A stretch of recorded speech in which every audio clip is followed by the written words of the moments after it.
I have the privilege today of being with Kerstin Cobb here at studio headquarters. I just learned that the way you say Kerstin in German is Kasten. Is that correct? That is correct. And so there's, by virtue of an initial introduction, I've given not only your name, but the hint that you are German. Oh, I am very German. Very yes. German, okay. and which may, in part, be the reason for the word for the day. The word for the day, as I've gotten to know you, I've chosen the word unstoppable. I like it. And I honestly, it describes you to a T. And I know that by the end of our time together, everybody listening will understand why I chose that word. Unstoppable. That this is where I'm going, from point A to point B. When obstacles come up, and I'm sure they will, I will figure out a way over, around, through, under. I'm going from point A to point B. Period. No plan B. That's what unstoppable is. And of course, just the word begs personal questions for everybody. What is that for you, right? So that's where we're going to start. And I would like to kind of reverse some order, and we're going to kind of work from today backwards. I want you to give the world a picture of your day as it is right now, what you do, the business you run, where your life's at right now. And then I'm going to pull it backwards step by step and figure out how you got here. Okay. Go. You're on. Okay. All right. So I own a company called The Material Bar, and we are in our 6th year of business. Some people may know us as King's Kitchen. We had recently rebranded by moving into a new showroom. And we specialize in kitchen and bath design and all of the materials that go with that. So we're a wholesaler for all these materials. We work with homeowners, with general contractors, with builders, and other designers. So, and what makes us really different is that my goal is to take this industry of kitchen and bath design and really mainstream the way that people work on their remodels. And we've been doing a really great job at that and creating a different kind of sales process to work people through those different chapters, but also guide them through the entire process. So there's a lot of different kitchen and bath places right now, and it's all kind of your mom and pop. And in that sense, there is no real structure. Everybody just kind of does it a certain way and works through that. Some people remodel within that company. Some people then, have their homeowner go to a general contractor, only work with general contractors. And the way that we do it, we really want to bring people in and be kind of that first stop before they even go to a contractor. So that's that business, and more about like all the different steps about that later. But right now we have been in an extremely transitional phase, and it's been very exciting because we're in year 6. We just rebranded. We have so much fun with branding, and we're restructuring the positions, and we're restructuring the way that we handle sales and design. So like we're splitting up certain positions in a very, very different and unique way. And you can feel how this company is going from a startup company to an organization. And it is absolutely exciting. Yeah. So right now, my week, it's still it's probably 75% to 80% the material bar all day, every day. I've been pulled out of production probably about 75%. So about 25% of production is still on my plate. And then I am still very, very heavily involved in design and sales. But the goal until the end of March is for me to be completely out of sales so I can work on business development, marketing, all the, moving the levers of this business and working on the business rather than in the business. So right now I'm teaching a lot. We're restructuring positions and teaching positions and doing all that. But I've also been very, very focused, hardcore on working on the business. And that's, a challenge in itself to really carve out time for that and don't let anybody interrupt you when you're doing that. But then also working a lot on real estate, going really, really intense into that journey and working on that and carving out time for that. So my day or week, it is business, real estate, networking, learning, and repeat. That's my day. Okay. I want to dive into several parts of that. Let's start with the material bar. Okay. First of all, the name. Mm-hmm. You just rebranded to the material bar. Tell me about that process, that name, that vision, that brand. How did you come up with that? So when I first started my business, I was pretty young and I was just so excited about getting started. I really didn't think about it. And I think it's, there's a lot of evolving that people do and when they're growing with their business. And to me, it was always like, okay, at some point I know I want to rebrand because I just want a real brand. And I want a brand that we can play a lot more with marketing. So it was really important. And then we got to the point where we ended up buying with another business partner. We ended up buying a commercial building and then moved our operation into this beautiful showroom.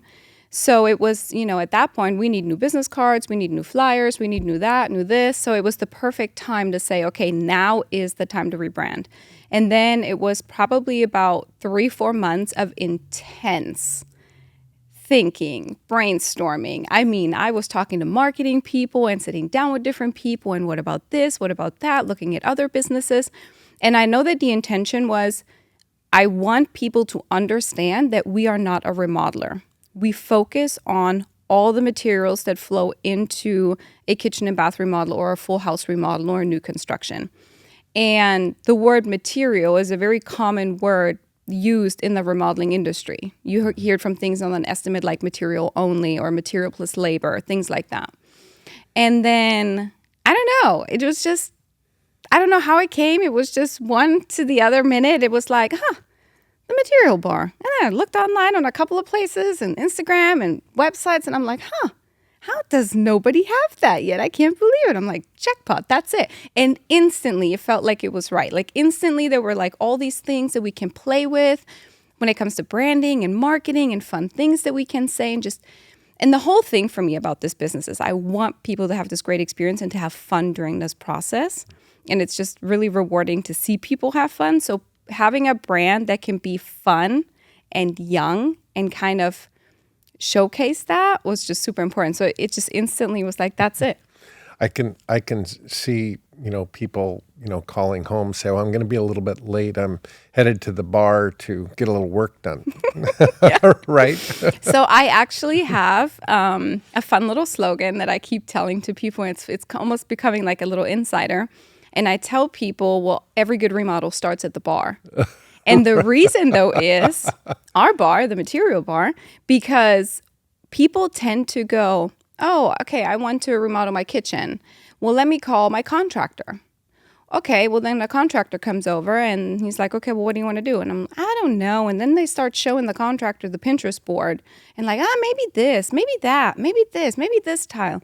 Well, that's the last thing your contractor wants to do is pick out tile with you. Mm-hmm. Your contractor wants a full set of drawings. Your contractor wants to know what are they installing. Your contractor already wants you to have your concept done, your materials selected, your drawings done.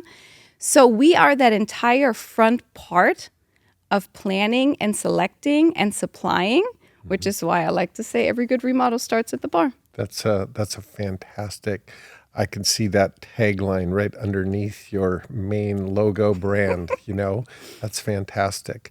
And you did clarify one other thing in that paragraph that you also work with new construction. Mm-hmm. So does this take you into the world of being sort of a supplemental team member to an architecture firm that might be drawing the entire building? Do you get involved in that level with brand new construction with the architect, the engineer, to help them lay out kitchens and baths, et cetera? Yeah, so we worked on a lot of new construction, and we also worked on a lot of commercial projects so far. And what happens is architects are really good with the overall vision and the envelope of the building. But then when it comes to kitchens and bathrooms, there's a lot of fine tuning that flows into that they're not really that involved in. So when, let's say, if you're a homeowner and you're building a custom house, I do recommend sitting down with a specific kitchen and bath designer and really working through the kinks of that, working through your appliances, working through the ergonomics of who is all in the house, what are the appliances they're using, what is the kind of foods that you're cooking. I have people that need 4 ovens and kosher kitchens, like things like that, right? So we work through all those things, but then it's also really important for us to work really in the beginning on budget range, because the kitchen and bath world is like the fashion world of this industry. And you can buy jeans that are $100, you can buy jeans that are $900. Right. And it's the same thing when it comes to all these different materials. So we really want to go in and educate on the materials that should be selected in very, very early stages, the layouts that will affect the budget, different things like that. And we've done that also in the commercial world. The typical way of how commercial, for example, is done is, people might seek out an interior designer, and they'll go through and they'll select all these fun things, and they're beautiful and it's amazing, right?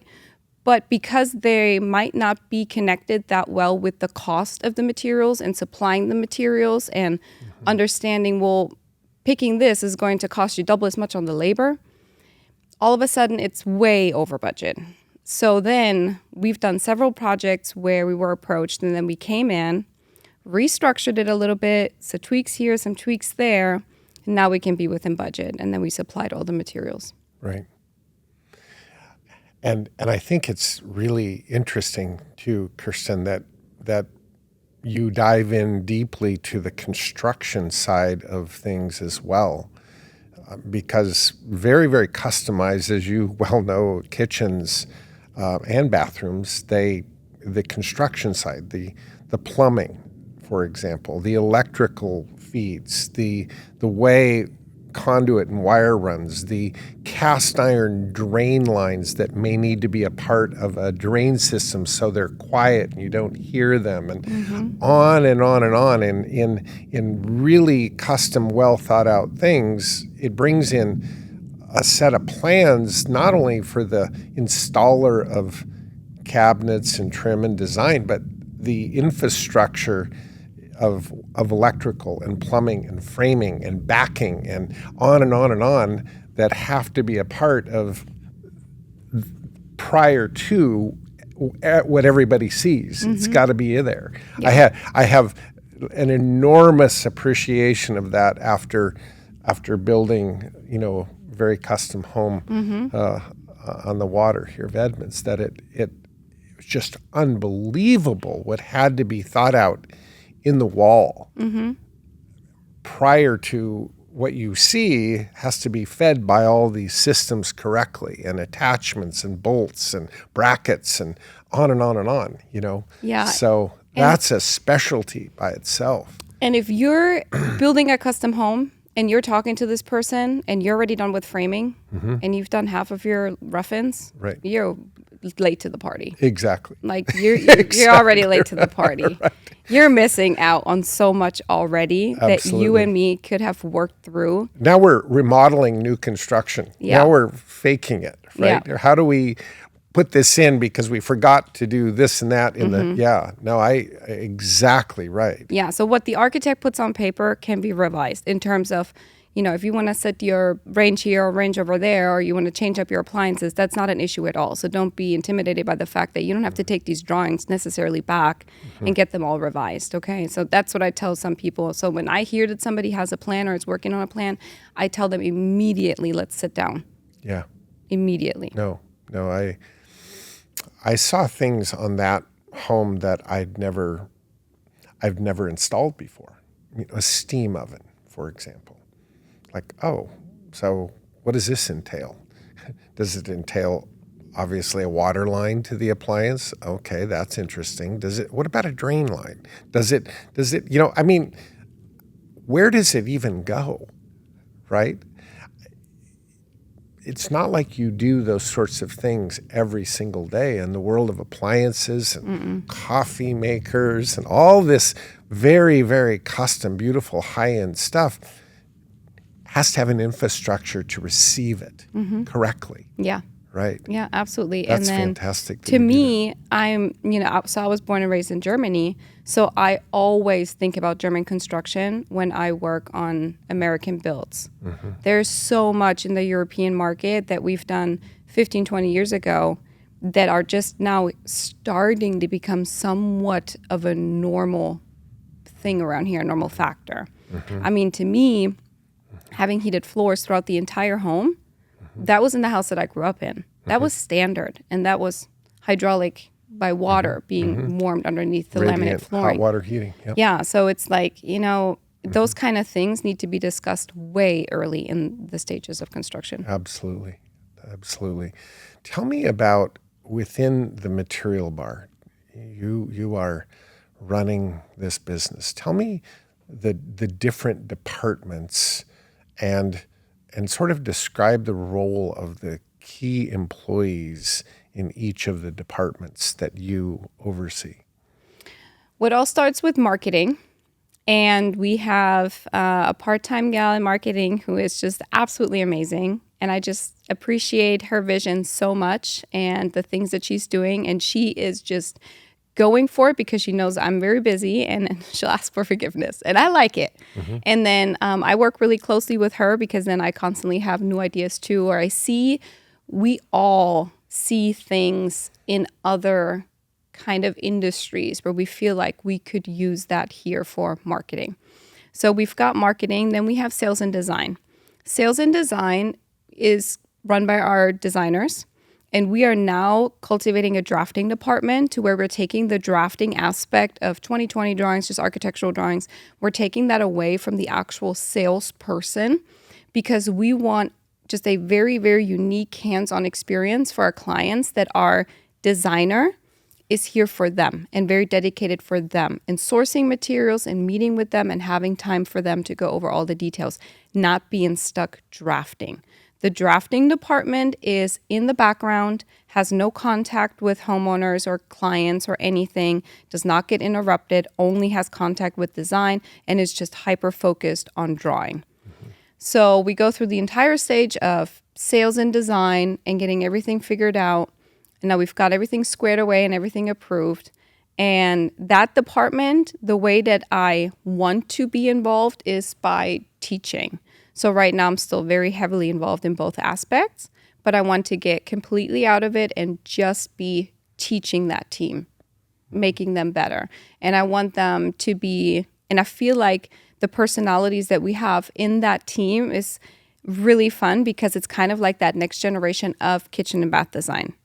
It's not the designs that are overdone. It's not, I would say it's not the white shaker kitchen. I mean, we're going to try 10 different things before we're going to go there. So that department, and then we have production. And production is basically ordering, scheduling, project management. And that department is currently run by our general manager.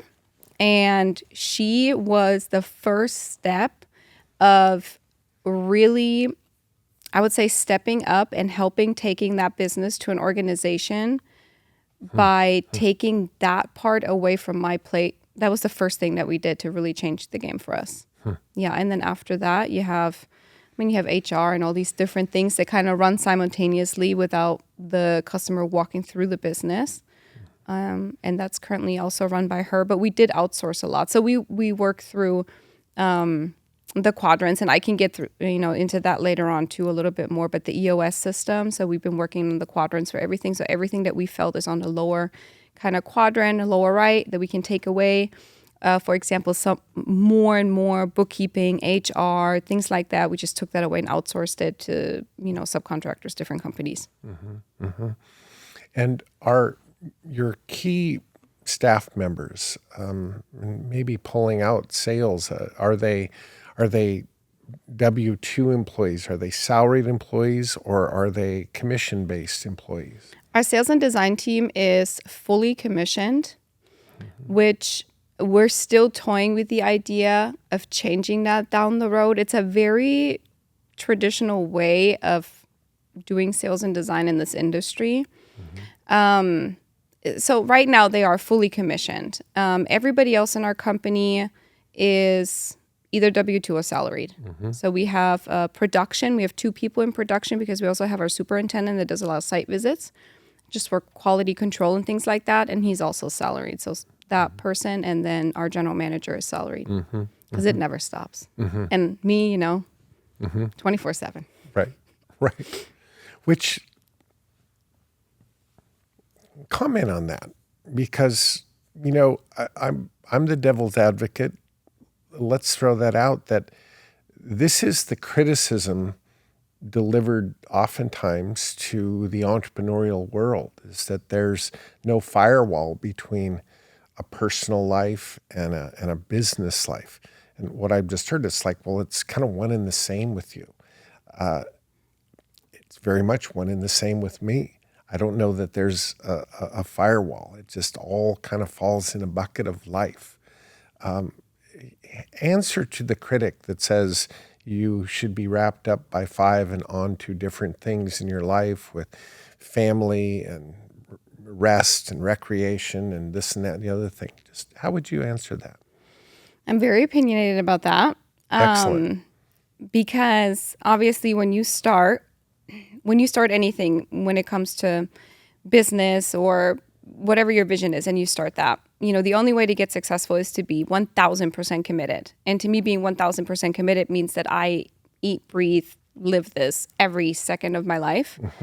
And then you have people around you that will constantly go, you need to slow down. You need to take some care of yourself. You need to do this. Are you getting, 8 hours of sleep?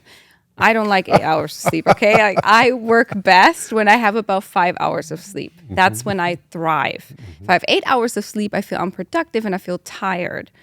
So now, as with every year and people changing in my life and my inner circle changing and people understanding me, and I'm only letting in people who are understanding that picture now, they don't typically say these things to me anymore because they know that I am as happy as I can be working on my dreams and my vision 24/7. I would like you to give 3 directives, just real one-sentence directives to those who think differently about that, and I would like you to do it in German. Go. Okay, I have to clarify. So three directives, like here's what I have to say to you. Not nasty, but just Okay. directives, like consider this, 1, 2, 3. But you have to do it in German. Okay, wenn du nicht 100% committed bist zu deinen Zielen, wirst du nichts erreichen. Ich funktioniere nicht auf 8 Stunden Schlaf, ich brauche nur 5.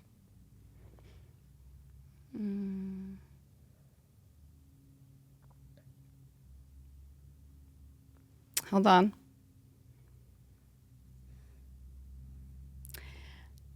Mein Ziel, mein Leben. Now, I took 4 years of German. And do you know what I know in German? Was für eine Farbe ist es? Blue? That's Yeah. I swear that's all I can remember. Oh, that's funny. What color is that? Yeah. I mean, what a stupid thing to remember. Like, look, I know what color it is. Why would you even ask that question? I have no idea. You said it pretty good, though. But for 4 years of German, that's it. Yeah. I think Frau Novak failed me or something. But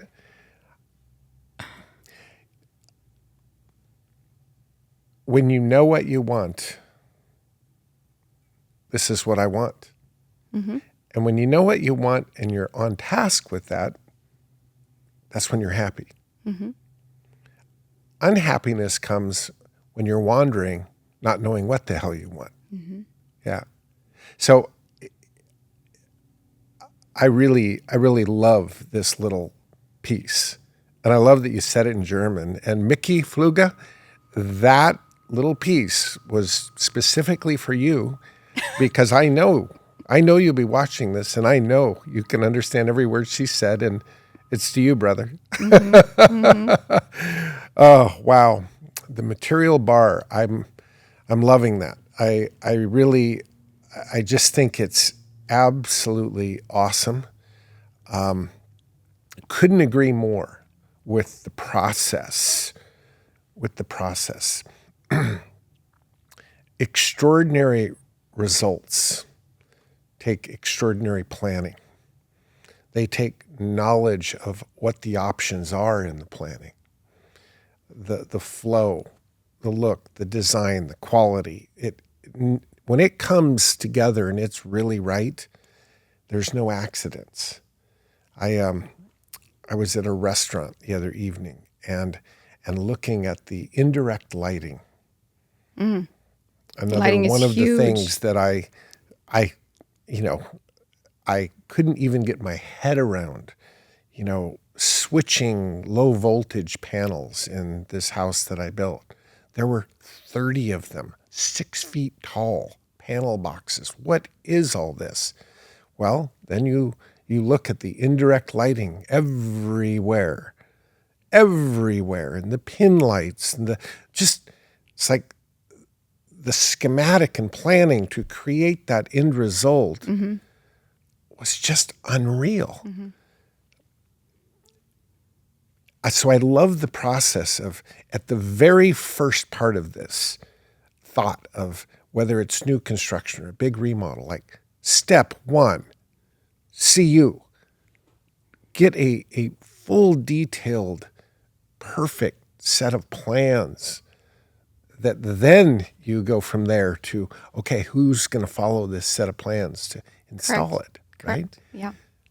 Tell me about the installation process. Do you have a construction division? Do you have a division of crews that say, well, we'd be happy to do this for you?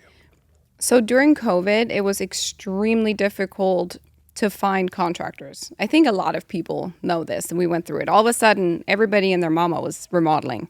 So it was extremely difficult to find contractors, and it was also challenging for some of our clients then to work with contractors or get on their schedule, and it made it difficult for my sales team to close in a timely fashion and not just be stuck on a waiting list. So we decided during COVID to bring on a superintendent, work on project management, and actually take on remodels ourselves. And it was just, I've learned so much. I've learned that, number one, I don't want to be a contractor. I didn't start this business to be a contractor, and I value my contractors for what they do, and they value the part that we play in this entire project. So I learned I did not want to be a contractor. I was just constantly just busy with project management, and it took away the fun for me to work in my kind of department of genius that I want to be in, right? In my zone of genius, and that I want our company to be in. So, but we did it because we wanted to help people to get their projects started. So we worked through projects all the way up until the end of 2023, just closing out still projects we had on the book, but internally changing on the front end to not starting new ones. Yeah, and not even selling or offering new ones. And that was also part of that whole, we need to rebrand and we need to let people know very clearly that we are not the construction aspect of this project. We are design and material, and then you have construction. Okay? Now, I love networking. Boy, I love networking a lot. And I do a lot of networking. And I am in so many different groups and associations. And I find the best contractors. So at this point, I just have the easiest process with some of these guys. If somebody comes and visits us and they don't have a trusted contractor, we can immediately, from the project size, the location, kind of the budget range that people have, but also the personalities, immediately pair them with the right contractor. And then we also work with homeowners that bring their own contractor, which makes it really easy. I actually now at this point, we have contractors calling us and saying, I have a client, I'm going to be working with them on their kitchen or bathroom, but they want to work with you guys on the design and the selections. So that's always really rewarding because it means our marketing is working. So that's exactly what I want, right? So we work with people. It doesn't matter if they have their contractor or if we need to give them a contractor. But the only thing that we install is cabinets and countertops, just because we do those extremely well, and it's kind of us coming up with all those little shenanigans and little tweaks and different things. But we don't have to install the cabinets. We have very, very detailed drawings. And installers can always call us and talk to the designer directly and ask those questions. What did you have in mind here? What is this molding? What did you intend for me to do here? Things like that. That was excellent. I want to back up, and I want to have you expand and philosophically riff on something that you said, that you referred to your band of genius, your space of genius, that contracting was not it. Design, sales, marketing, I'm assuming is but talk, what is that? You say that like everybody knows what that is, but this is a topic all by itself, and you found it for you. What does that mean? So I have been working with a business coach who's also become more of a mindset coach, and then also works with me on just business in general and then leadership training. And then with that, I go to just a lot of different masterminds, and then I was started reading the EOS books, and it's the Entrepreneurial Operating System. And it's all about taking kind of your startup and turning it into an organization. The goal for anybody in life, what I've learned through this book, what a lot of people know, but I learned how to actually word it, is to operate in your zone of genius. And it's basically dividing all the tasks that you have into a quadrant and putting on the very top left all the items that you love doing and you are extremely good at doing those items. So everything that just makes you happy when you get to do those tasks. And then you've got another quadrant and another quadrant. It kind of goes down all the way down to the quadrant that is all the things that you're not good at doing and you really don't like doing them. But obviously when you're in business, you have to do them a lot, right? But the goal is to take your week and your month and your year and all the time that you set for yourself that you're going to work, and take this time and try to shove it all the way up into your zone of genius, because that's where you're going to be the happiest. So looking and constantly evolving this quadrant, right? Because for me, the quadrant, it's always shifting. It's constantly shifting. You're learning, 3 years ago, I really had this in here, but now I'm learning I really like this. So it's constantly evolving. And so it's a working document. So going in there during this phase of doing general contracting, I just really learned that I don't want to be kind of project management. You just kept going down here. I'm like, I'm not happy having to deal with project management when it comes to construction. Right. Having guys call me from the job site at 6 a.m. in the morning. I mean, I get up at 3 or 4 a.m. It's not a problem when it comes to that, but it's like, I don't want to deal with that. And I built this great relationship with my homeowners and my clients. I really don't want nothing of part when it comes to being responsible for the labor, because it's so hard to be responsible for other people, right? I want to be responsible for the things that I can control the most. So that's where I just knew that for us, for this company, this entire company needs to work in our zone of genius, which is that. But then also, I've learned throughout starting this company, working through this company every year, and you have new challenges and you're working through them, that I like to keep it very simple. My end goal is to become a really dominant mainstream kitchen and bath brand. To do that and to scale, you have to keep things extremely simple.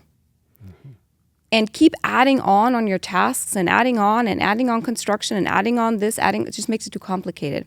And sometimes you just have to go, nope, let me cut that out and let me simplify again. And that's exactly what happened there. And We all felt really inspired again. Relieved. Relieved. We get to do more of the things that we love doing. Right. Yeah. That was absolutely an excellent riff on this band of genius, this zone of genius that we all have. I think it begs the question, many people listening, like, what is my zone of genius? But as you really look and you really ask those questions and you really analyze yourself, know thyself, what is it that drives you? What is it that lights you up? What is it that you really feel competent in? There you have it. And if you can't find it, then what do you seek to know that well? What do you seek to become that competent in? And set your compass that way, right? So that was excellent. Your best client. I mean, you've got people coming and going. Is it primarily, if you were to say, well, this is our best client, is it the architect that sends everybody your way? Is it the builders that make sure everybody deals with you before they even entertain the conversation with them? Is it the homeowner that says, okay, we're doing this, and they walk in the door and help us because we're going to start here? And do you have a certain client that is the focus of your efforts and marketing efforts? Yeah, I believe our best client is a homeowner directly that found us over the internet, probably from our social media, our YouTube channel, things like that, and then walks in the door to start.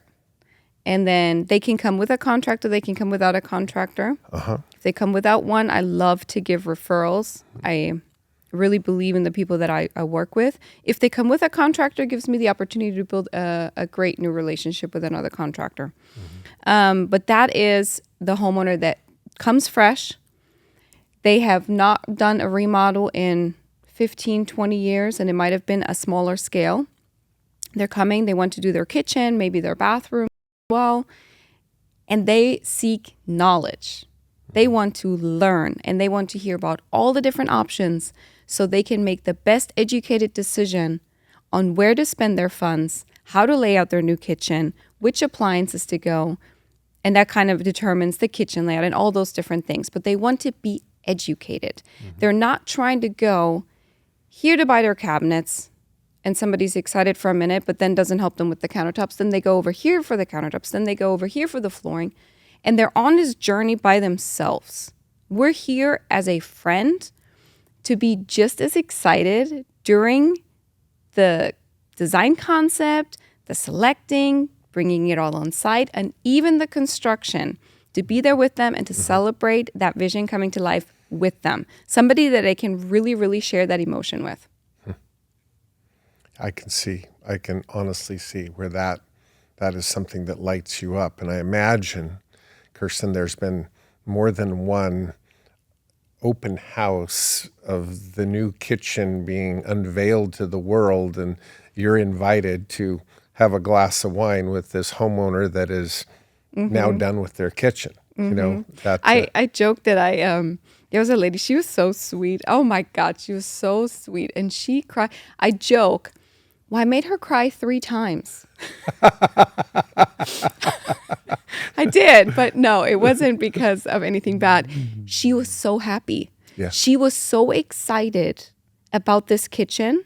She was a little bit older.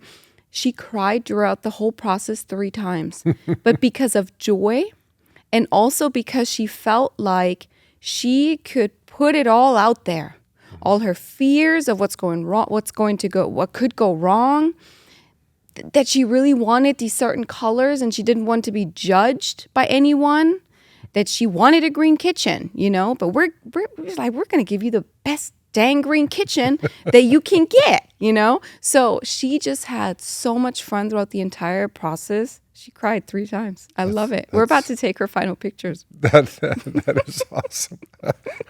I love that.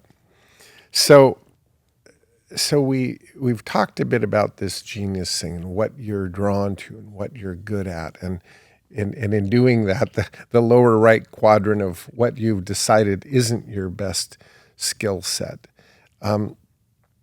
Finding the people who fit the need for the business and to where that skill set is in their zone of genius can be a real challenging process. Mm-hmm. And sometimes you start in a seat and you shift seats within your company. What is the position that you're finding most difficult to fill and to build? As you're building a business, what's the department that is the most challenging department in your business? Well, for the longest time, it was sales and design, because salespeople are typically not very detailed. They're out there. They want to get business. They want to build relationships in that sense, but then move on. They don't want to be there for the entire process and be extremely detailed when it comes to working on a project. And that might take several weeks, 2-3 months, things like that. And then you have designers, and designers typically are not salespeople. Mm-hmm. So in our industry, it's very common that your designers are the salespeople. I say, that's just not how this should work. We're never ever going to be successful or scale with that model, because the model is wrong. Mm-hmm. So that has been something that I've been working through for a long time, is to separate out some of the very, very detailed aspects of this position, taking that out and creating a drafting department. Right. And then taking our designer to be all the materials, but the direct customer relationship, but giving them so much guidance then to work through this model, like these different steps, so they know exactly, my goal is just to get all these items checked off to get here, get these items checked off to get here. Mm-hmm. And then overall, my goal is, and I already know who that person is, and I've been working her for about 6 years, and she's very close to joining. But to really then also, over all of it, hire an account manager that is purely sales. So I think the biggest problem in the past to answer that question was sales and design, because that is not a single position. Mm-hmm. So you've separated them. Correct. And now you can really go looking for those people independently. Mm-hmm. Yeah, excellent. I think that this is, the reason I just revel in this conversation is that the world of entrepreneurship says, okay, you're the CEO, you're in charge.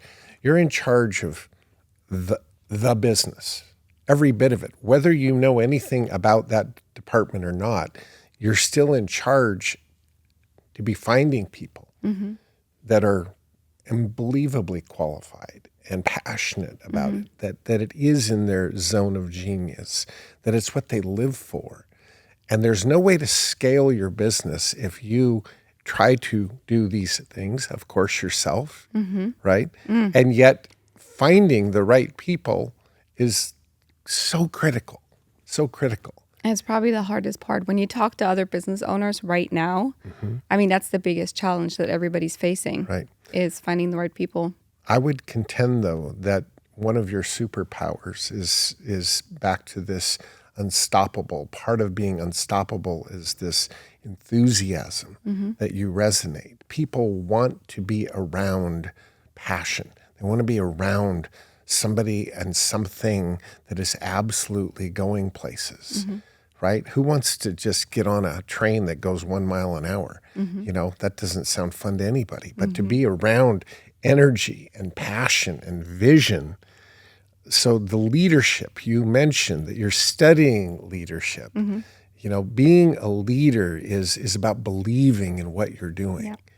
And you believe in this. Anybody could tell. So I believe that gives you access to the best of the best in all the departments, because they get drawn to, I just want to work with you. Mm-hmm. I want to be a part of this, right? Yeah. And that's what brings you the best candidates, because they go, oh man, this is just so much fun working with this enthusiasm and this passion. Yeah. So that's fantastic. And it's really fun too to see that at this point, we have people on a wait list. So when it comes to our designers, we have a wait list of people that actively reach out over and over and say, I want to work here. Right. And they get, we talk to them, we reach out every now and then. Are you still waiting? Okay, all right. We think maybe in a couple of months we'll be ready for another one. Or like to me, another goal is now in 3 months, I want to bring on 2 more sales designers. So just kind of keep them warm, but they are very ready. They want to be a part of this next generation kitchen and bath company. But I also think it's really important that for all these other positions, or even design or whatever it is, that you look at other avenues as well. Because like for me, for example, our general manager, she came from a completely different industry. And I literally hired her way in the beginning when I didn't even have a job for her. Because I knew that she's extremely loyal, honest, works hard, smart. I mean, she was just amazing. And, everybody's motivated by something different, right? Not everybody's motivated by money. We all know that. And so it was finding like the motivation for her. And her motivation was, I just want a company that I can feel comfortable, leadership that I can look up to and feel comfortable, where I can learn, where I don't feel like I'm in a bad emotional relationship, right? Because that was the old position that she was coming from. It was just like not good. So I was, you seek all these amazing personal traits with somebody, character traits, and then you bring them in, and then some of these other things can be taught.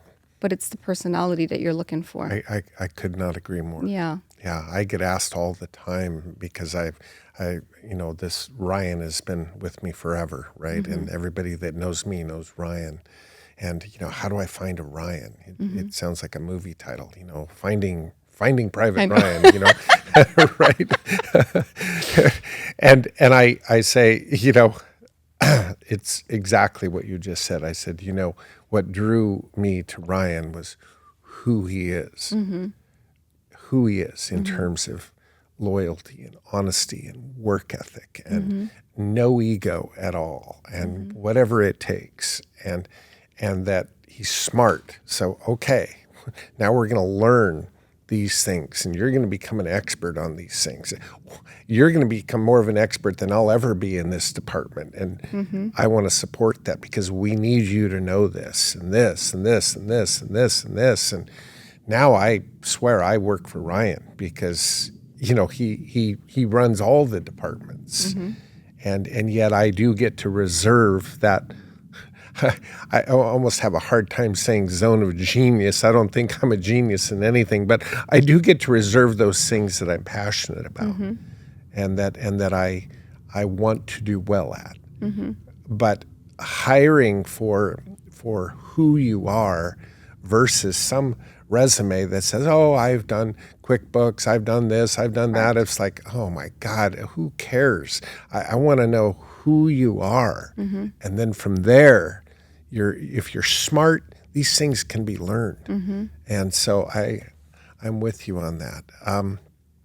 So shifting gears slightly, but in the today world, there's this part of you that's growing in momentum that has very serious and committed, not interest, commitment to the world of real estate, acquisition of real property. Why acquisition of real property? Where did that fire get lit? And what are the goals and objectives you have in the world of real property? So it's so weird. Like in Germany, it's very custom that you end up buying your first house maybe in your late 30s, something like that. And you buy one house and you live in that house, or you take over your parents' house. What we're doing in America is the wild, wild west, okay? When I first came over here, I was like, wow, you really can just do whatever you want. If you put your heart and soul into it, you can do whatever you want. And then here I am, And my ex-husband was military. So that's how I first came to the U.S. So I was in Georgia, and then I bought a house, sight unseen, in Roy, Washington. Roy. Never been there. Bought Population. a house. 5. I was going to say 6, but 5. And 5 cows. 10 horses because they have the rodeo. Once a year. It is on fire down in Roy once a year. And I'm like, oh, okay. All right. But it was in a super cute neighborhood. You know, the realtor was nice. She did a good job and like showing us the street and everything. So it was a great buy, sight unseen. I'm like, oh, great. Lived there for, I don't know, 2 years, 3 years, something like that. And then had all this equity. I was like, oh, man, this is crazy. And then, you know, worked my company, got more and more into networking, in the real estate world, and just learning and learning. And here it is, this house just with growing equity, just sitting there, growing. And I'm like, well, I got to do something with that. So things have changed in my life. And at that point, I convinced my ex-husband, who had to go overseas for a year, that I'm going to sell that house and I'm going to take that money and I'm going to invest it into real estate. It's just me and the dogs. I can live in a smaller house, closer to work. So let me do that. And he didn't have much of a choice. So I did that. And I sold it. And simultaneously, I found these cabins out by Mount Rainier. And I was like, oh my God, this is amazing. And I had a friend who had one cabin by Mount Rainier and had put it on Airbnb, and it was just killing it. I mean, just absolutely booked all the time. You know, it felt very hands off because she had another party just running the booking website, all these things. So I said, okay, this is a stunning property. It's like a 1 in a million, like diamond in a rough. It had like 3 cabins on it, very unique. One with like this really fun, cool tower, and right on the main street, like 5 minutes from the park. So, and that was quite the amount, okay? And so it came up on the market, and I remember I looked at her. We were sitting in the bar. We make a lot of decisions, real estate decisions, Friday nights at the bar. And I see it come up, and I call dibs. She's like, okay, all right, you called dibs. Okay, all right, you go for it. And the next day, I drove down there with my real estate agent, looked at it, and I said, I want it. And I just, you know, it was a long story on how I like actually closed on that, because that was quite interesting and nerve-wracking. But I did it. I took that money, that, you know, equity that I had in Roy, and then bought that property out there, and then just scratched together a whole bunch more money and bought that. And it was a success. I mean, those cabins are just booking like crazy, and I've been super inspired by this whole thing. And again, it was so cool because I just love creating experiences for people. Mm-hmm.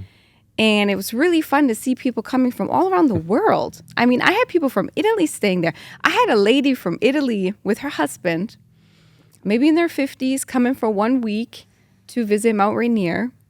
And I met her in person. I was just there. I wanted to make sure but very early. I was there in person, making sure everything's good. She's just so sweet. And she said, everything's good, everything's good. And she calls me at night and she says, Kerstin, is it okay if I turn off the lights outside?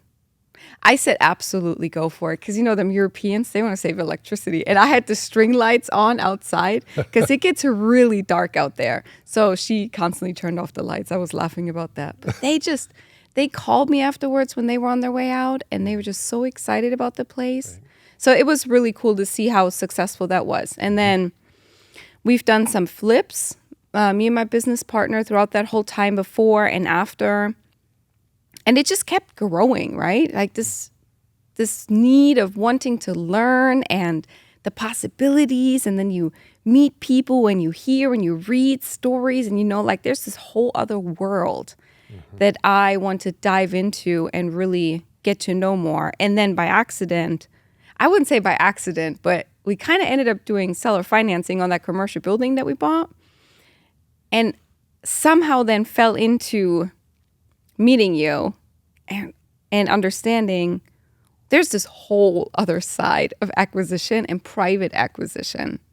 And that's just been extremely eye-opening. Tell me about Power Players. You obviously you've dug in and applied yourself greatly in that world.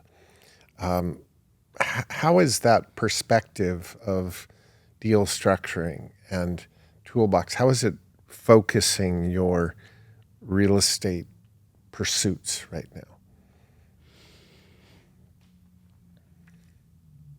It is just, it's like there is now, so when you traditionally look into real estate, people are like, okay, I want to sell my house, put it on the market. I want to buy a house, talk with a realtor, talk with a broker, boom, done. Now, it's like you want to sell your house. Okay, we've got a million different ways on how we can do that. What's the reason why you want to sell? Now it's this opening of this completely different conversation and understanding the reasoning and just going at it from a completely different angle. I mean, my mind was blown just learning a fraction. And we learned so much. I mean, in 3 days, all the hours that we put in, right, was so much. But it was just the top of the iceberg. Yeah. To get you started and like just, it's almost like because you can't scare people too much with the possibilities of this. So it was like, and then from there, really diving into it and just understanding the magnitude of what this can do. Yeah. I love the idea of your scaling of this business. And presumably, I think you can imagine, I certainly can imagine, various material bar locations here, there, and everywhere. I have many students, many clients who have their business operation that the secondary objective and benefit of setting up another business location is the acquisition of the real property. The structure. You'll never have a tenant better than yourself. Correct. Right? Ever in your life. And so it's not just the business in another location, it's the acquisition of another piece of real property. I have one wonderful gentleman that I know that started with that model a long time ago and worked his way up to over 800 retail locations where the business not only had that retail location, but owned every piece of real estate and structure that business worked out of in over 800 locations. Oh my God. So that adds up. Yeah.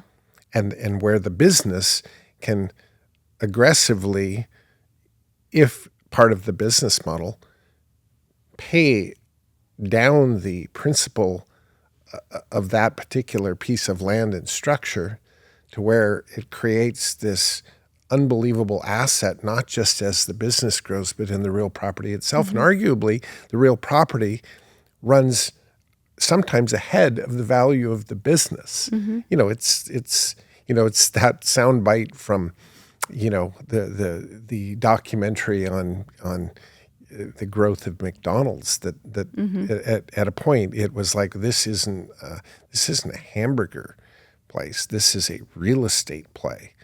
Yeah. And that shift was what took it to the stratosphere. And so I really love when somebody's passionate about a business and they need business locations. And I don't care what kind of business it is, if your business is occupying a piece of real property, that business should be paying rent to you, right? Absolutely. So this is a huge motivation to know well how to buy real estate. And I love that you take it very seriously. And it's kind of fun for me to say that, you're on your way to being a TA in the kitchen of Power Players this coming summer in Coeur d'Alene. And I just even if you don't know it, that's a biggie. That when somebody gets in the kitchen, it means that they not only know their stuff, but they're passionate about teaching it. And so I see all of that in you, and I'm excited for that journey coming ahead. I'm excited too. Yeah. And, I just went to a mastermind, and I go about every quarter, and we were all really focusing on our 3-year goals. And my 3-year goal is to own a 30,000 square foot location up north. And that's going to be like our kind of Washington State flagship store. So more, I don't know, Seattle, Bellevue, maybe like between there and Kirkland, something like that, right? And completely understand what this building looks like, completely understand the footprint on the inside and who's all going to be in there and how it's going to be zoned and everything. And it's funny because a lot of times you have those ideas and you don't know how to get there. Well, I know exactly I will get there with all this real estate. With all the tools, yeah. Yeah, that focused intention with a toolbox to know how to get it done, it's a matter of time. Just now the intention is out there, the work starts, you start stirring up every rock on the beach, and you know what to do, and there's no question in my mind. That will be a great grand opening coming soon. So, yeah, fantastic. Yeah, I'm really, really excited for that because as you saw in that very, very first little house in Roy, that all of a sudden there's this equity, right? That this growth happened. This is the wild card of real estate, is that if you can get it to figure out how to cash flow this possession, this ownership of real estate, structure the terms, structure the deal structure correctly. Now time added to a well-structured equation just starts growing. And these fields start growing. And you create leverageable equity. You create an equity asset that you can use, you can leverage, you can do all kinds of things to help grow your business, your life, your net worth, etc. It all goes hand in hand. It does. It's all becomes one. Yeah. And I love you see it that way, that it all becomes part of the master plan. It's not this independent of this. It's they're tandem in your growth.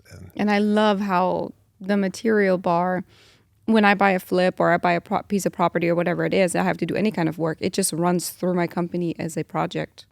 Absolutely. Just runs right through.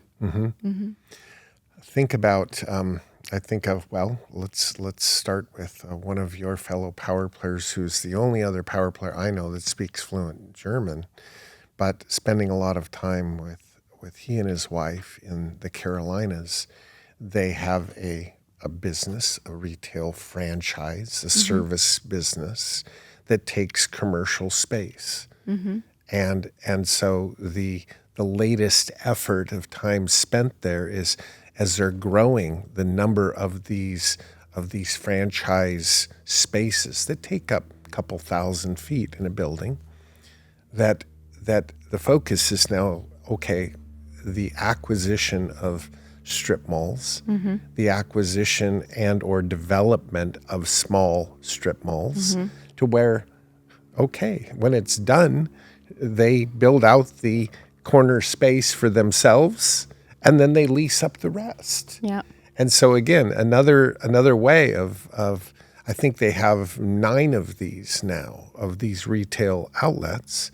And so the focus is now let's make sure that when we go into the next one that we own the building or we build the building.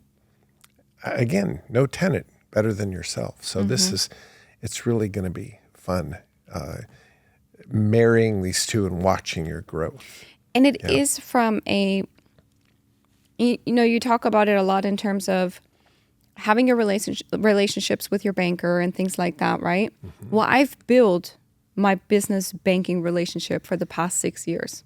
I'm very close with my banker. Actually, I had a one-to-one with him yesterday and met him in his office. And we were talking over different things and things that are working really well and, different options moving forward and what the goals is for the next 12 months, the next 3 years and different things, and just talking through some different options. But then we're always talking about real estate as well. I mean, he was the one who just refinanced the commercial building. So that was like a commercial burr. So he just refinanced that. So great. That's awesome. What's next on the list? So constantly working with him on that. But it's the business that has put me in a position of I can have these serious conversations with my banker because he knows I've got this to leverage.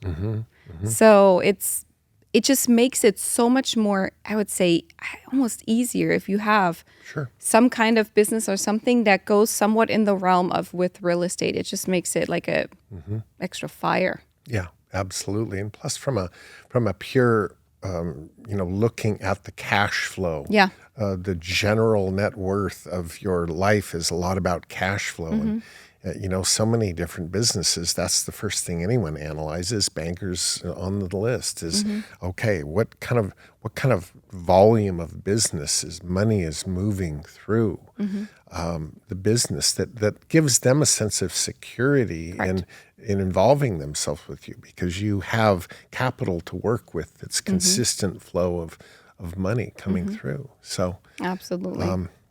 So you talked about the relationship of this banker and in life, right? The world of relationships. Relationships, that heading alone, can be one of the toughest topics to really address. How do you address the world of relationships? What draws you? What repels you? What are you good at? What do you feel you're not good at in the world of relationships? It's so key in everything we do. What have you learned about yourself in the world of relationships? I've learned that I can really connect with people. Like, we always evolve as people. You're constantly evolving. And when you're young, you're always like, oh, I only want to maybe hang in this circle or hang in that circle. And the older you get, these circles change a lot. But then when you're also really committed in a certain space or an interest, then you're kind of moving into those circles. And I've learned over the last couple of years, or ever since I've started my business, how I am connecting with people that I might have in the past, there would have been absolutely no connection. But it's the fact that, and they're maybe not even in my industry, but it's the fact that we have this common ground of working on business and processes and goals, and how we're taking a completely different business than mine, but we're seeing, common pointers in here, and we're working through these, right? How I can just connect with somebody so easily over one topic. So I think I've learned that a lot, to connect with people over way different things than you would when you're way younger, and finding good conversation topics and things like that. I've also learned I'm not very tolerant to people that just constantly talk about other people. I am not a fan of that at all. And I have no problem telling that to people. Yeah. So I'm very nice and very fun, very, very nice to chat with. Absolutely. And I love talking to people and taking the time, and I constantly do. But that's one of the things where I'm like, it's kind of a turnoff. And especially when you're in an industry where people could be very naive about the fact how small the industries are. I mean, my industry, kitchen and bath, everybody knows everybody. We go to a national conference in Vegas, the Kitchen and Bath Show, every year. You see people all the time. It's a very small industry. Same in the real estate world. Right. It's a very small industry. So, just having respect for everybody and things like that is really important. I think that, people tend to make sort of like we think left brain, right brain. Left brain, okay, the technical, the engineering, right brain, the subjective parts of life. And we tend to categorize people in our world in kind of that way. Those that do what we do and we kind of get, and then everybody else. One of the things that I've found is the value of unlikely suspects. Kind of like you're saying, it's like we really have a common point. We may not know it yet, but we do. And rather than always digging in the same dirt pile with the people that know that pile real well, sometimes what expands your life is to think on the thoughts you haven't thought. Consider the the pursuits and the directions of those that seem almost opposite from you. Mm-hmm. And therein lies the newness, the discovery of things you can bring back to the world you are more comfortable with, and go, wow, I've enriched myself. Mm-hmm. I've been open to different ways of looking at this. Waldo hides in a lot of interesting spaces, and it's rarely where we normally look. Mm-hmm. But the answer, it's one of the things at Power Players that I really work hard to emphasize is that the answer to what you're looking for may come in some real interesting places. Yeah. And so that openness, I also think that as much as we study the technical parts of our business, I get in the weeds and finance and deal structuring, and oh my God, I can get 12 feet deep in the weeds of that, or construction or details, or that the overriding wrapper around most everything we do is the world of people.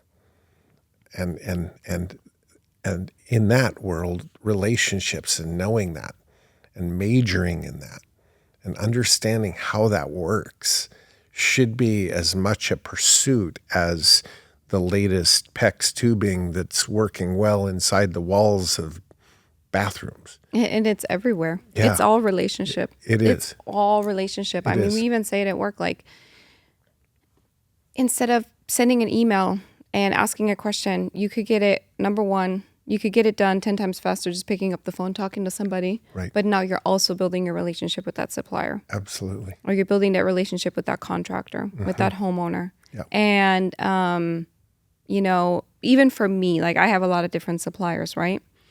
Well, I could choose. Most of the time I'm choosing suppliers because of their salespeople, because I have a good relationship with them. Right. And I know they will go to bat for me.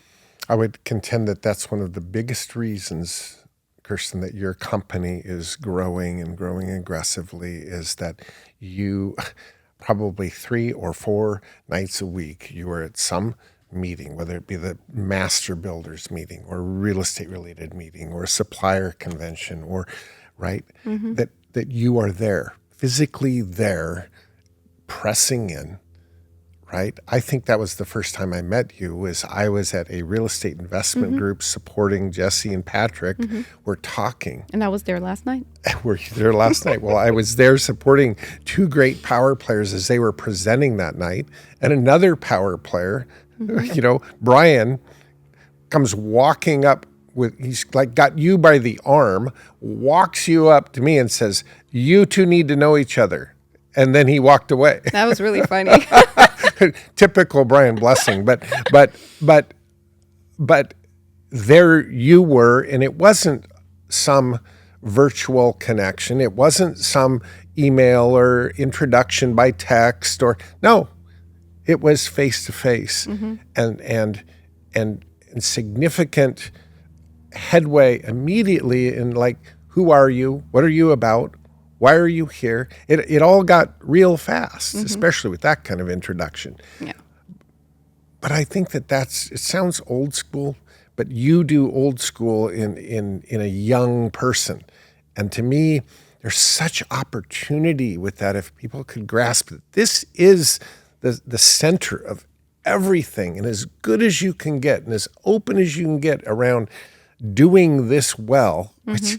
What a pursuit. Who does it real well? I don't know, but it should be an objective. It should be a focused intention to do this well. Yeah. Yeah. Yeah. And it's everywhere. Like, absolutely. And with our world changing so much into social media, it's funny, but if you can go back to the basics of having human relationships, you stand out. Yeah. You stand out. Yeah, absolutely. And it's not that difficult. No. And just showing real interest. Right. And I think one of the key things that has separated us from our competitors when it comes to our social media is the way that we connect with people, because we are just very real. We're very human, and we have a lot of YouTube channels and we talk and you get to know us.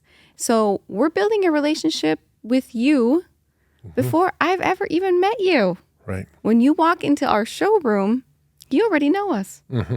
So you can build a relationship on so many different levels, and it's not difficult.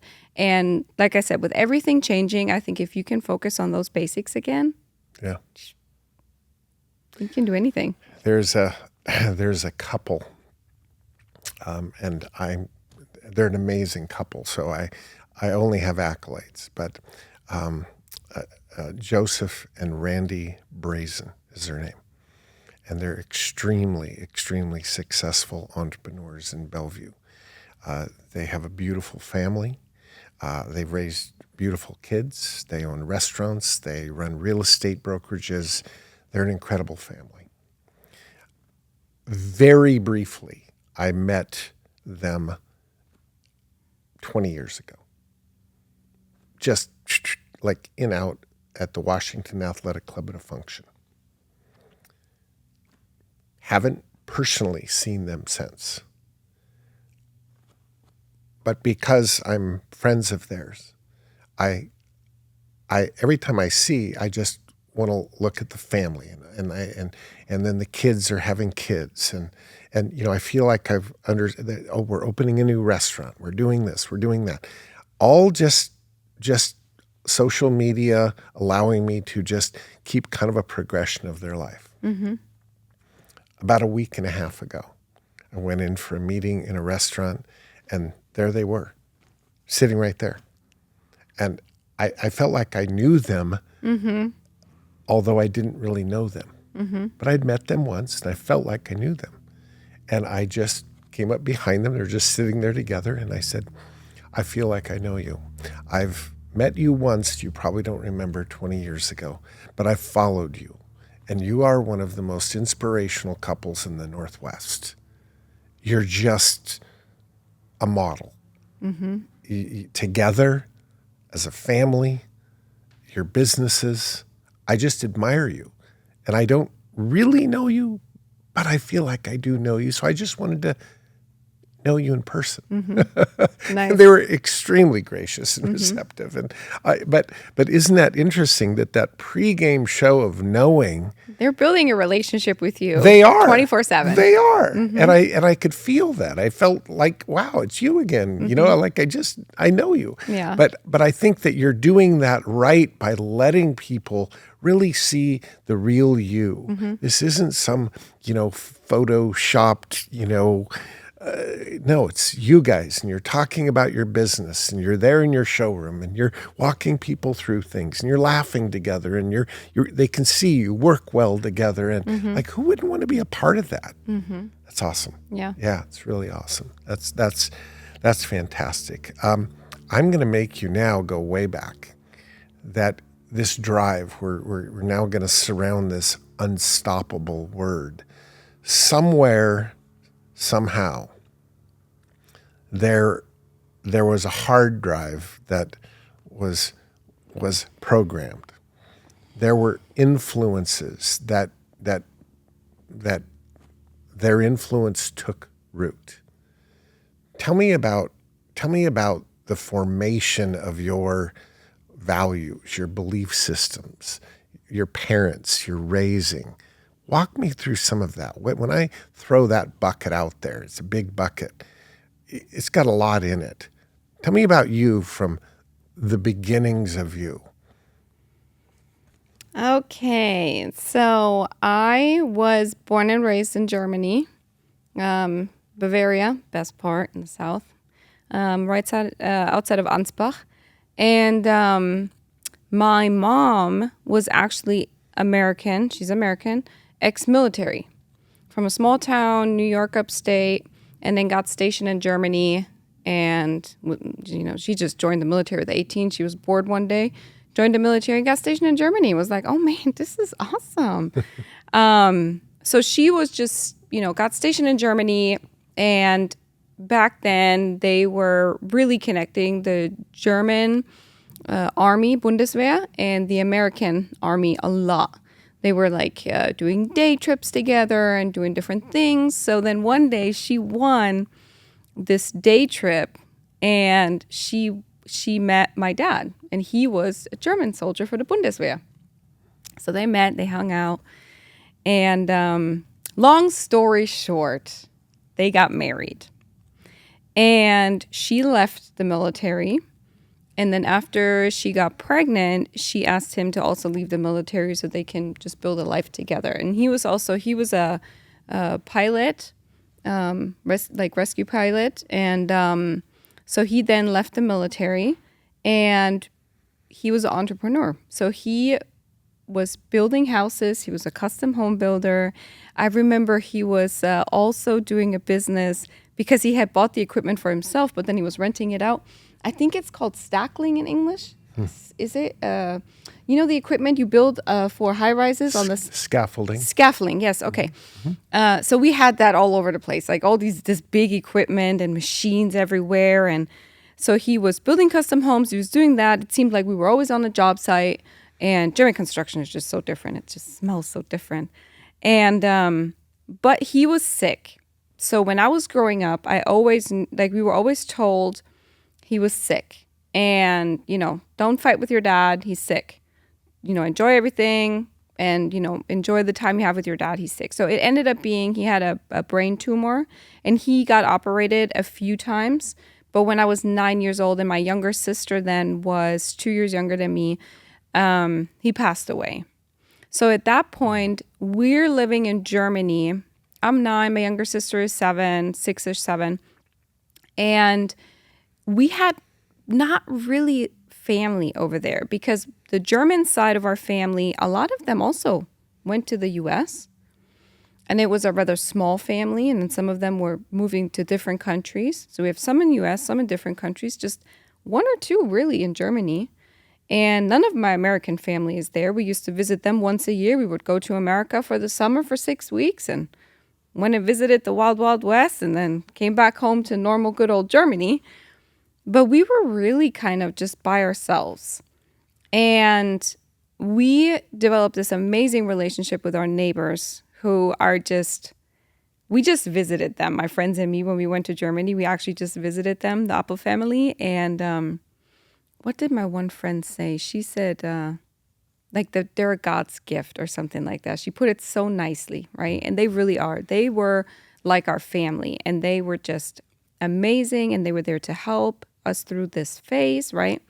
But to me, it was like, okay, my mom by herself in this other country, 2 young children, and German is one tough language. I mean, she's still at this point, so many years later, almost 30 years later, she still doesn't quite speak the language like to a T, right? You can still tell there's an accent. She can't get all the words right and what's female, what's male, things like that. So, but she really wanted us kids to go to German school. So that's what we did. So we went to German school.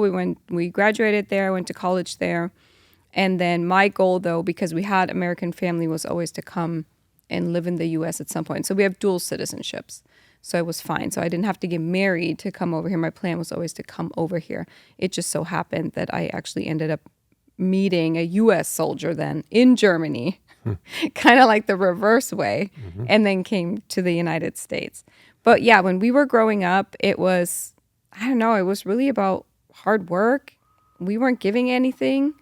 But we had a great childhood. Like, even though all of that, we had a really, really good childhood. And my mom never made us feel like we were missing out on anything. I mean, she was so hardworking, working multiple jobs. But because she was a widow, she couldn't make too much money here. So then she was literally in the small town that we were living. She cut everybody's hair. I mean, she was it's like everybody knew us because she was cutting everybody's hair on Thursdays, and I think on Wednesday night and on Thursday night, she was the Kalanetics teacher. She was downstairs in our cellar. We had mirrors up. She was the Kalanetics teacher. Everybody knew us. I mean, she was just go, go, go, go, go. But it was really important. When we became teenagers and things like that, it was you have to go work. You wanted money, you wanted this, and I was going to school. So you have to go work. And I remember when I was going to school, so the German school system is very, very different. So you can go to school until you're 16 and you can graduate kind of on this tier. And then whatever profession or job you want to have in Germany, you go to school.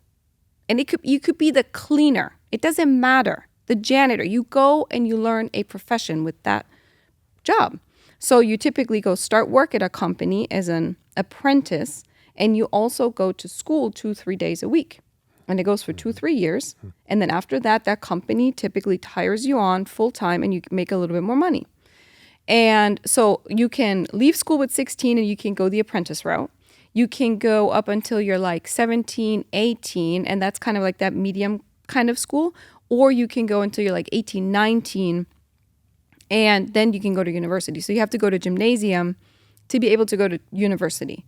So I remember I was learning hard and, studying and all these things, and I went to gymnasium, but my best friends stopped with 16. And that was a crazy time because at this point, they're living at home and they're starting to make money, real money. Not just me working on Saturdays and Sundays somewhere at a kiosk. They're 16 and making money, 17, making money, have no expenses. Here they have hundreds of euro. And here I am, just a little bit of cash, right? And then, hey, let's go out on the weekends. Let's go out. I'm the only one who has to learn, has to study. And I'll never forget the time, 17, 18, 19. And I mean, obviously I still go and had fun and partied, right? But not all the time because I had to study. But I really had to tell myself no and focus and be okay with the fact that there's immediate, what do you call that? When you get something good.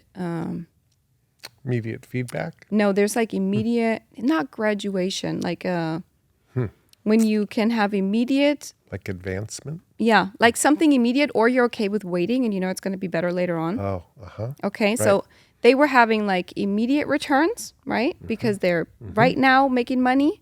But I knew that if I stay focused and learn hard and not go party all the time, but focus on gymnasium and focus on what I want to study or what I want to work in, that down the road I'll have. Kind of an instant gratification. Gratification is the word. Versus delayed gratification. Correct, right. Yes. So I was kind of fighting that battle and understanding more about that.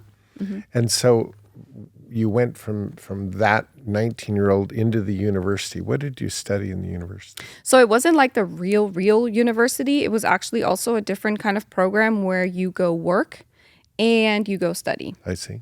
So it was a 2-year program, and I worked at a fashion store in Nuremberg, and I learned about business. So you go work there, but then you go to school and you learn all the ins and outs of a small business and accounting.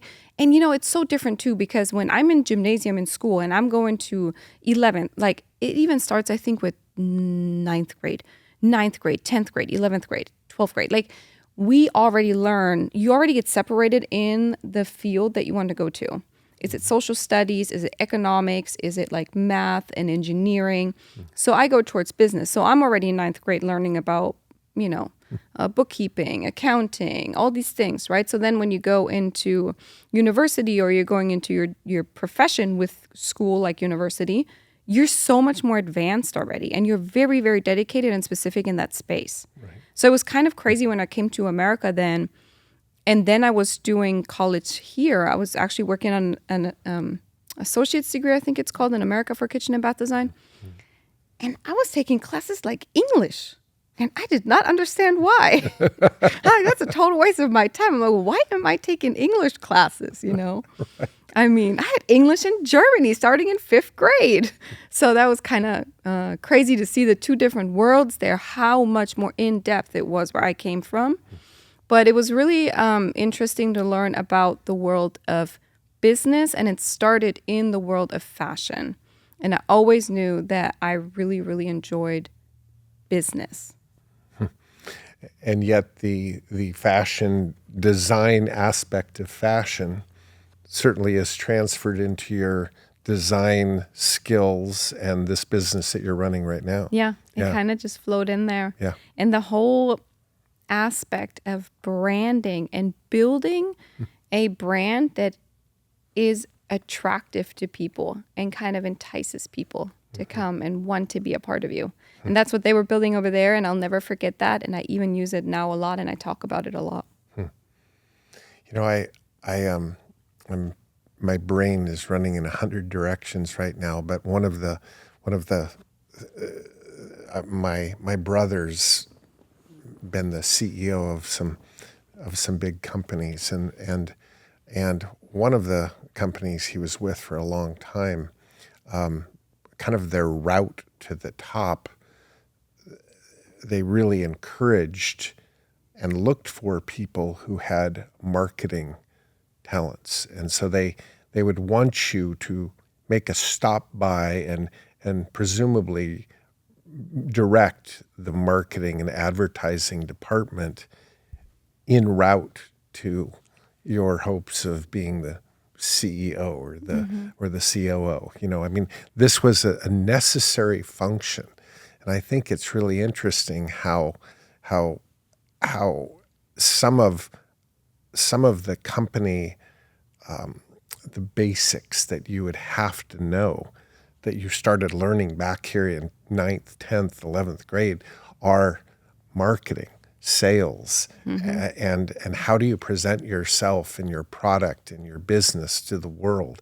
I think that's something that isn't often seen as like, oh, well, that's almost an add-on to people's business thought. They want to start this business and this and that. They're good at it. They'll get the word out with the people who know them, and it kind of ends there. But nowadays, everybody searches for where they're going next, like looking at their phone. They're Googling things. They're doing internet searches.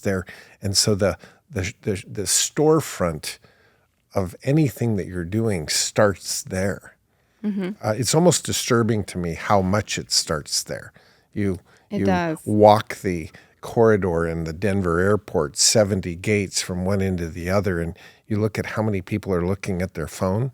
It's like 98% of everybody staring at their phone while they're waiting for flights. You think, God, nobody's looking up anymore. Their whole world is this phone, and yet this is the reality. It is. It is the reality. reality. And as a company, you better catch on to that. You better see and that. move into that direction. Right. Otherwise, you're in yesterday's news, right? It feels that way. Yeah. And then also utilizing that. Like to me, I see companies, and then you go on people's social media, and there's a difference between a company and a brand.